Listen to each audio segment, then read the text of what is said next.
नमस्कार मित्रांनो, आज आपण प्रॉब्लेम नंबर 7 पेज नंबर 39 वरती तुम्हाला प्रॉब्लेम दिलेला आहे तो आपण अभ्यास करणार आहोत। या प्रॉब्लेम मध्ये काही करेक्शन्स आहेत ते तुम्हाला मी व्हिडिओ मध्ये सांगणार आहे आणि त्यानंतर पोस्टिंग पण केलेली आहे, ती सुद्धा तिची फोटो तुम्हाला ते व्हिडिओ मध्ये दिसून येईल आणि आपण सुरुवात करूया।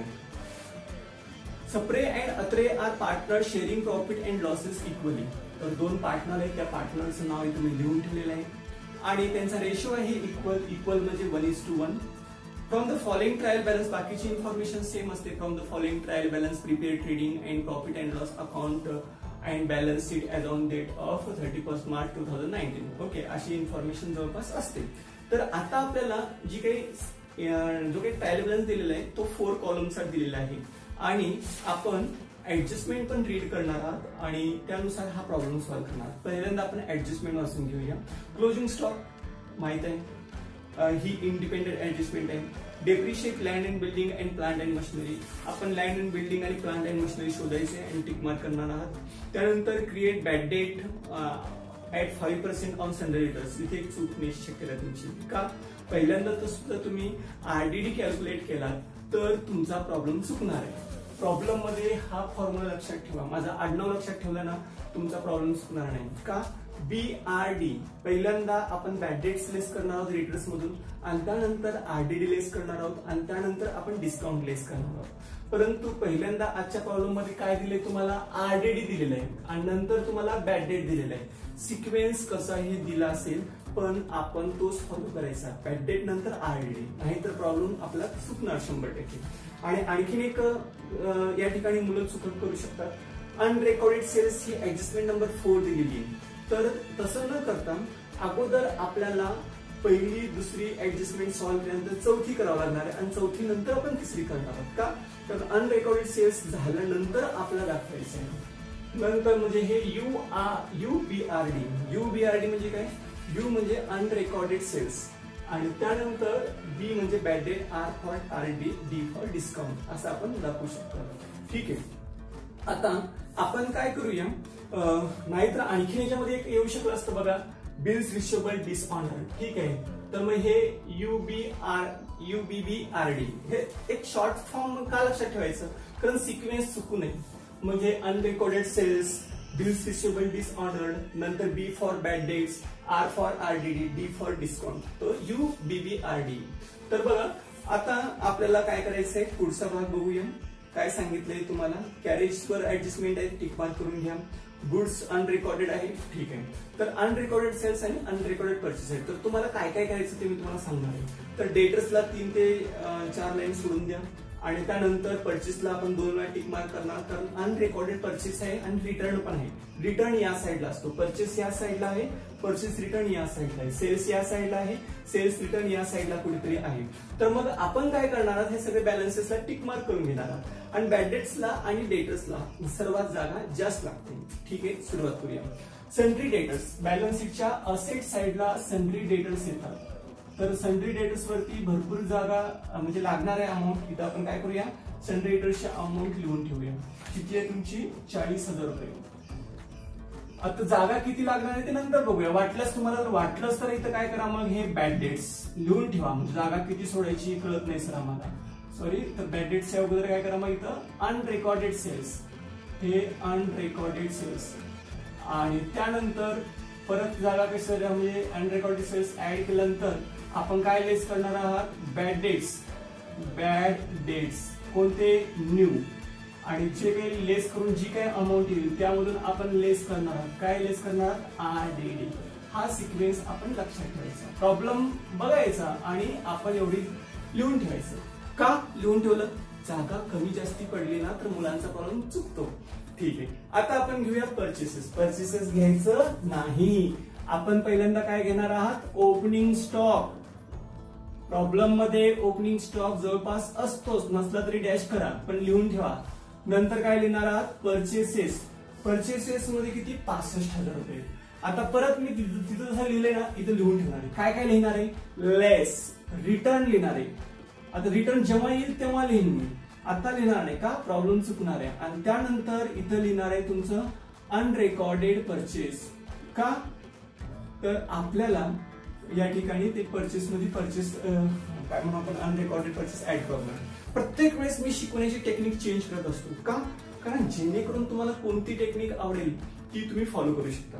नंतर रिटर्न आहे, पण ती सेल्स रिटर्न आहे. मग अगोदर इथं काय लिहिणार तुम्ही? बाय सेल्स लिहिणार आणि नंतर काय लिहिणार? इथं रिटर्न लिहिणार. ओके, तर रिटर्नची अमाऊंट किती आहे तुमची?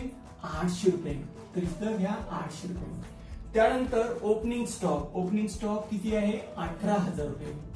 त्याच्यानंतर लँड अँड बिल्डिंग बॅलन्स शीटच्या असेटला बघा इथं जागा आता काही सोडायची गरज नाही, कारण सर्वच आपण लिहून ठेवलेलं आहे. लँड अँड बिल्डिंग, तर या ठिकाणी लँड अँड बिल्डिंग 10,000 रुपये.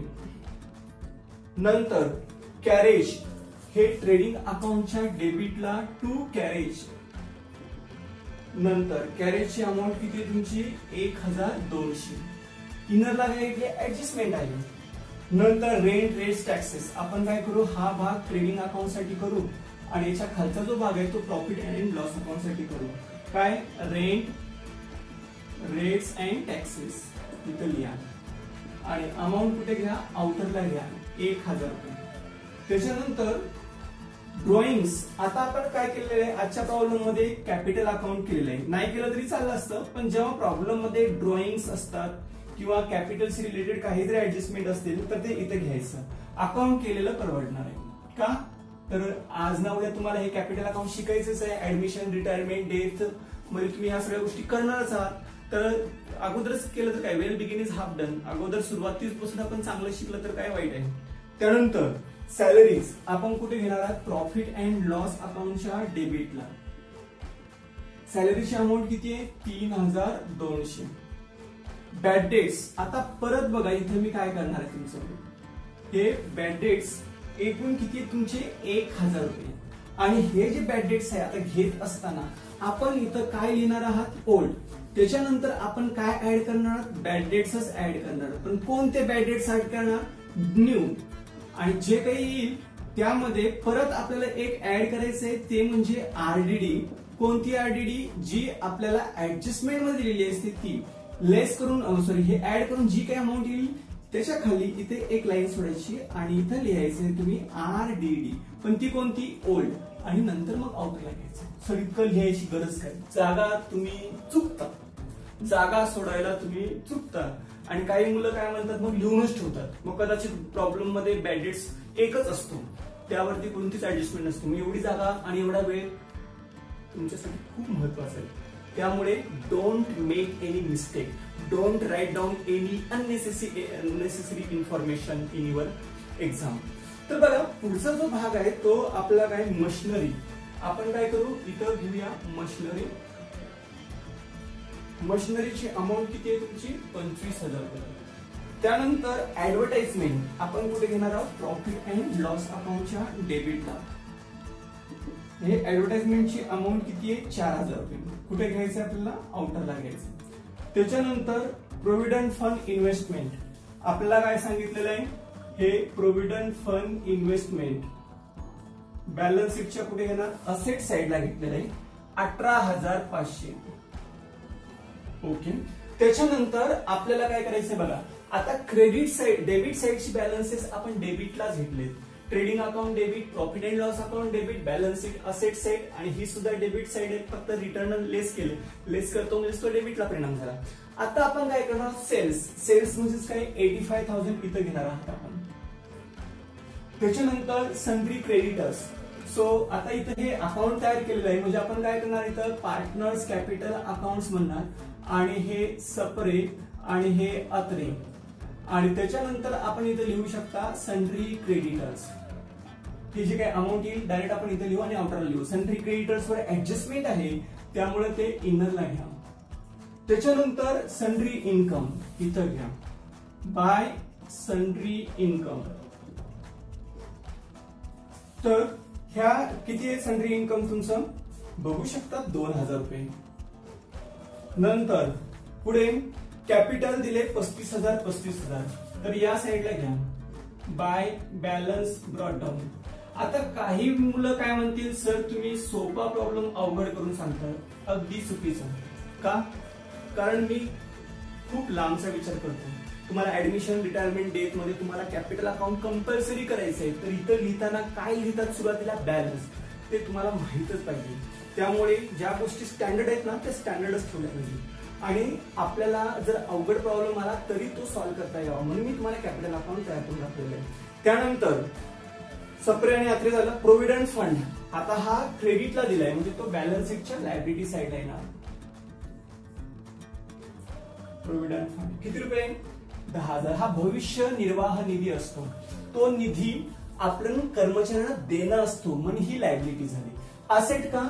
Because that we have been invested somewhere and from that we will get return on that investment. ही आपली असेट आहे, तो जो निधी आहे तो आपण कुठेतरी जमा केलेला आहे, प्रत्येक वर्षी जमा करतो, ती आपली असेट आहे म्हणून आपण तिथे घेतलेलं आहे. बॅलन्स महत्वाचा आहे. डेबिट म्हणजे असेट आणि क्रेडिट म्हणजे लायबिलिटी. पुढचा जो भाग आहे रिटर्न. क्रेडिटला जो रिटर्न दिलेला असतो तो परचेस रिटर्न असतो आणि तो किती आहे तुमचा? 1,500. त्याच्यानंतर कमिशन रिसिव्ड आहे. आता इथं लिहा commission pre received. Such income which is received in advance, that is our liability, we have to show on liability side. पुढे काय सांगितलंय? आरडीडी. बघा प्रॉब्लेम मध्ये आरडीडी दिले म्हणजे रिझर्व्ह फॉर डाउटफुल डेट आणि ते ओल्ड आहे ते इथं लिहिणार आहोत. नेक्स्ट आता आपण पोस्टिंग केलेली आहे, काउंटिंग करा. या साईडचे बॅलन्सेस 14 आहेत आणि या साईडचे 9 आहेत. 14 आणि 9 किती झाले? 23. आता 23 आहेत का आपण चेक करू. बॅलन्सेस नसतील तर आपण चेक करून परत लिहूया. 1 2 3 4 5 6 7 8 9 10 11 12 13 14 15 16 17 18 19 20 21 22 23 means we had been posted all balances in their respective account and statement. So now we have to solve adjustment. Is there any balance which is inner column that we have to show in outer column? So let us show that balance. Actually हे balance आपण outer कॉलमला दाखवणार नाही, फक्त आपण लेस करू का त्यावरती adjustment आहे. तर बघा हे काय करा तुम्ही 85,000 मधून 800 गेले तर हे 84,200 इथे घ्या आणि हे 0010 मधून 5 गेले 5 4 मधून 1 गेला 3 हे 63,500. आता काही बॅलन्स आपण आउटरला घेऊ शकतो का? आता काहीच घेता येणार नाही. ठीक आहे बघूया. आता आपण काय करूया, पहिली ऍडजस्टमेंट सॉल्व्ह करूया. क्लोजिंग स्टॉक जी खूप मोस्ट आयएमपी आहे आणि हा प्रॉब्लेम खूप इम्पॉर्टंट आहे. अनेक वेळा आतापर्यंत 10 वेळा हा प्रॉब्लेम परीक्षेला आलेला आहे. क्लोजिंग स्टॉक एकूण किती? 23,000 रुपये. आणि त्यानंतर बॅलन्स शीटच्या असेटला हा क्लोजिंग स्टॉक आपण लिहिणार आहात. एकूण किती? 23,000 रुपये. पुढे land and building, depreciate land and building. आता लँड अँड बिल्डिंग बद्दल काही माहिती सांगितलंय का? नाही. फक्त मशिनरीचे बॅलन्स आपण कॅल्क्युलेट करताना डेप्रिशिएशन काढताना थोडं काळजी घ्यायचं, कारण ते जेव्हा ट्रायल बॅलन्स मध्ये असं ब्रॅकेट असतो ना, समजून घ्या त्या ठिकाणी ऍडजस्टमेंट आहे. तर मग आता काय करा, लँड अँड बिल्डिंग वरती किती टक्के डेप्रिशिएशन सांगितलंय आपल्याला? पुढे गेला 5%. सिंपल आहे. 10% काढा 1,000 येतो. 10%च्या अर्धे करा 500 येतात. 5%. सोपं आहे. 5 1 5 500. तर राहिले किती? 10,000 मधून 500 गेले, राहिले किती तुमचे? 9,500. आता आपल्याला पुढचा भाग बघायचा 10%. तुम्ही म्हणाल की 10% पण सोपं आहे, 1 0 कमी करायचं. नाही. आता आपण खरे ऍडजस्टमेंट ही आहे बघा. एक किती 2 वर्षापूर्वी 2-3 वर्षापूर्वी अशीच एक ऍडजस्टमेंट विचारली होती. बरेच मुलं, जवळपास 80% मुलांची ऍडजस्टमेंट चुकली होती. आता काय करणार? हे एकूण जी मशिनरी आहे ते 25,000 आणि ह्या 25,000 पैकी ओल्ड आणि न्यू किती आहे ते आपल्याला बघायचं आहे. तर आपल्याला बघायचंय इथं इन्फॉर्मेशन काय सांगितलेले, ऍडिशन ऑन 1 ऑक्टोबर 2018 10,000. तर आपल्याला काय सांगितलेले, ऍडिशन म्हणजे न्यू किती आहे? 10,000. 25,000 पैकी 10,000 ही जर न्यू झाली असेल तर राहिलेली अमाऊंट म्हणजे जुनी किती आहे? 15,000. ह्या 15,000 वरती आपल्याला फुल इयर साठी डेप्रिशिएशन काढायचं आहे. ते येणार तुमचं 10% म्हणजे किती? 1,500.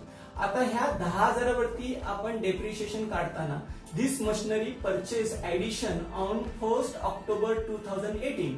So 1 October 2018 to 31 March 2019 means total 6 months. So we have to calculate depreciation for 6 months. So 6 divided by 12. अतिशय सोपं आहे. 10,000वर 10% काढा. 1,000. 1,000चे अर्धे करा. 6% 612 म्हणजे काय अर्ध करायचंय. तसंही करू शकता. हे 6 1 6 6 2 12 2 1 2 2 5 10 आणि हे तुम्हाला काय करायचं या ठिकाणी 500 रुपये घ्यायचे. झाले किती तुमचे 2,000 रुपये.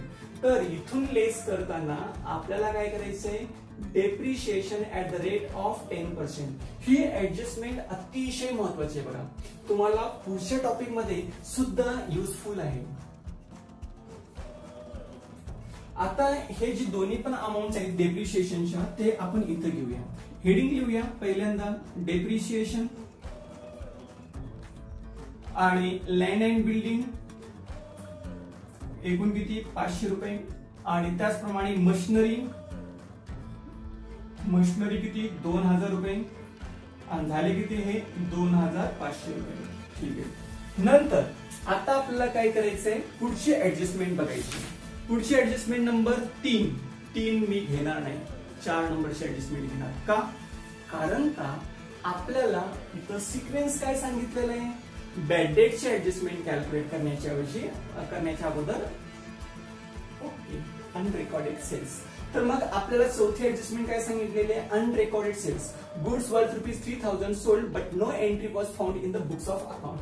तर आपल्याला हे 3,000 रुपये अनरेकॉर्डेड सेल्स म्हणून दाखवायची. तिची टोटल इथं खाली घ्या आणि त्यानंतर हे 3,000 रुपये इथं आपल्याला दाखवायचंय. काय म्हणून दाखवणार हे ऍड आणि इथं काय म्हणून लिहिणार हे अनरेकॉर्डेड means goods we had been sold on credit basis but that entry is not made in our sales book. आपल्याला ती एंट्री आता करावी लागणार आहे.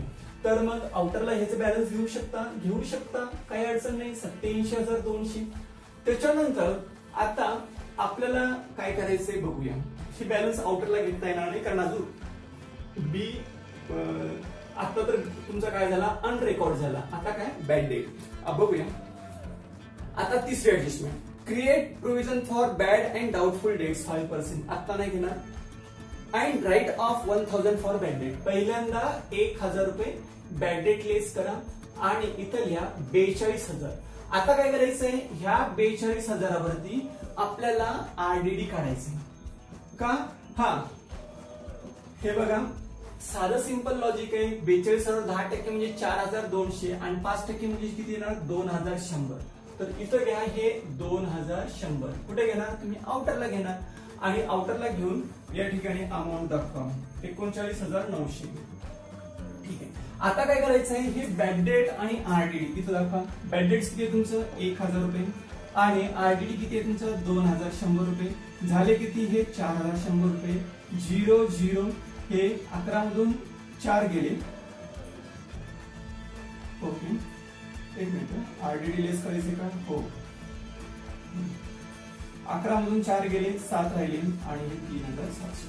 आता त्यानंतर आपल्याला बघायचे पुढची ऍडजस्टमेंट नंबर 4 झालेली आहे. आता 5वी ऍडजस्टमेंट बघूया.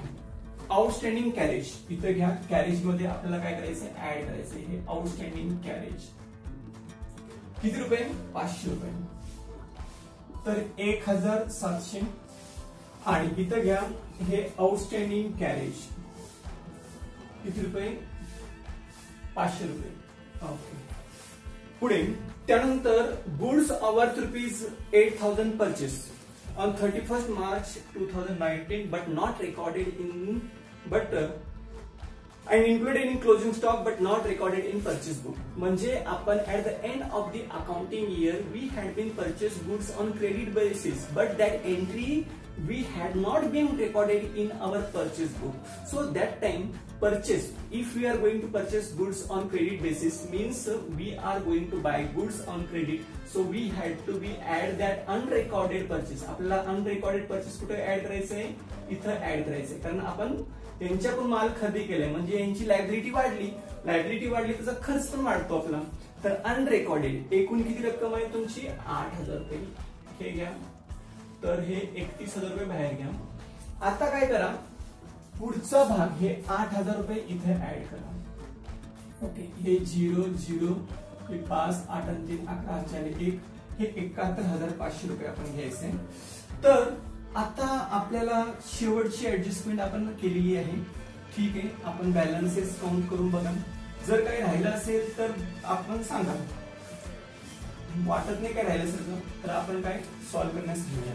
पहिल्यांदा आता ही बेरीज जर तुम्हाला करता येत नसेल तर बघा, हे 2 0 हे 2 0 आपण टोटल करून घ्या. 0 0 हा 0 आणि हे 2 झाले किती 2. 7 3 अधिक 7 10 10 ला 0 8 1 1 8 9 आणि 9 आणि 2 11. तर 1,10,200 ह्या साईडची बेरीज येते कुठल्या क्रेडिटची. आता या साईडची टोटल करून बघूया. या ठिकाणी आपले 3च बॅलन्सेस दिसतात. ठीक आहे, हे 2 0 हे 2 0 आणि हे 2 0 0 0 हे 7 7 आणि 5 12 12 अधिक 0 2 8 1 1 8 9 9 1 10 10 1 11 1 8 1 1 1 2 2 7 9. तर हे 91,000 तुमचे 200 रुपये येतात. मला सांगा कोणती साईड जास्त आहे. सर कोणालाही सांगता येईल ही साईड जास्त आहे. कोणती. 1,10,200. महाराज हा प्रॉब्लेम अतिशय महत्वाचा आहे, लक्षात घ्या. हे ग्रॉस प्रॉफिट कॅरीड. आता काय करायचं आपल्याला, टीसी मधून टीडी वजा करायचंय. म्हणजे जी मोठी साईड आहे त्यामधून वजा करू. हे 1,10,200 ह्या टीसी मधून हा टीडी वजा करू. किती 91,200. ओके, 0 0 0 10 मधून 1 गेला 9, इथे राहिले 10 10 मधून 9 गेले 1. तर हे 19,000 रुपये आपल्याला इथं दाखवायचे. हे 19,000 रुपये. आणि हा बाकीचा जो भाग आहे तो आपल्याला इरेज करायचा. By gross profit brought down 19,000 रुपये. आता इथं काही बेरीज करण्याची गरज नाही. 19 2 21,000 रुपये होतात. आता या साईडची बेरीज करायची आपल्याला. ठीक आहे, करू इथंच करू, शक्यतो चुकणार नाही याची काळजी घेऊया. तुम्ही साईडला करायचंय. 5 5 आणि 7 12 12 आणि 2 14 14 ला 4 8 1 1 आणि 2 3 3 आणि 4 7 7 आणि 3 10 10 आणि 3 13 13 आणि 1 14 14. ओके, तर आपल्याला काय करायचंय, कोणती साईड जास्त आहे सांगा. ही पीसी. पीसीची साईड झाली तुमची 19 आणि 2 21,000 रुपये. आणि पीडी तर हे झाले 14,400. वजाबाकी करा 0 0. तर हे 10 मधून 4 गेले राहिले 6. पुन्हा इथं 10 10 मधून 4 गेले 6, इथं 0. तर फरक जो येतो तो येतो तुमचा हे 21,000 या साईडला आला. या साईडला पण 21,000 घ्या. आणि त्यानंतर हे 6,600. थोडस रायटिंग समजत नसेल ना, समजून घ्या. हाईटचा प्रॉब्लेम, थोडी हाईट जास्त असल्यामुळे खाली लिहिता येते. ओके. 2 हे पार्टनर्स कॅपिटल अकाउंट इथं घ्या सप्रे आणि इथं घ्या अत्रे. सर फुल फॉर्म मध्ये लिहा. तुम्हाला तेवढं पण लिहिता येत नसेल तर काय उपयोग तुमचा. तर हे 3,300 आणि हे 3,300. काय आपण दोघांमध्ये क्रेडिटला ट्रान्सफर करणार. आता हा जो डेबिटचा फरक आहे तो आपण क्रेडिटला ट्रान्सफर करणार. इथं लिहिणार आहात. काय लिहिणार आहे, profit and loss account. Bracket मध्ये नेट प्रॉफिट लिहा. सर लिहा, तुम्ही लिहा आता 3,300 आणि हे 3,300. आता बेरीज करा. 0 0 3 8 3 0 0 3 8 3. हेच अमाऊंट आपल्याला इथं घ्यायची. किती, हे 38,300 38,300.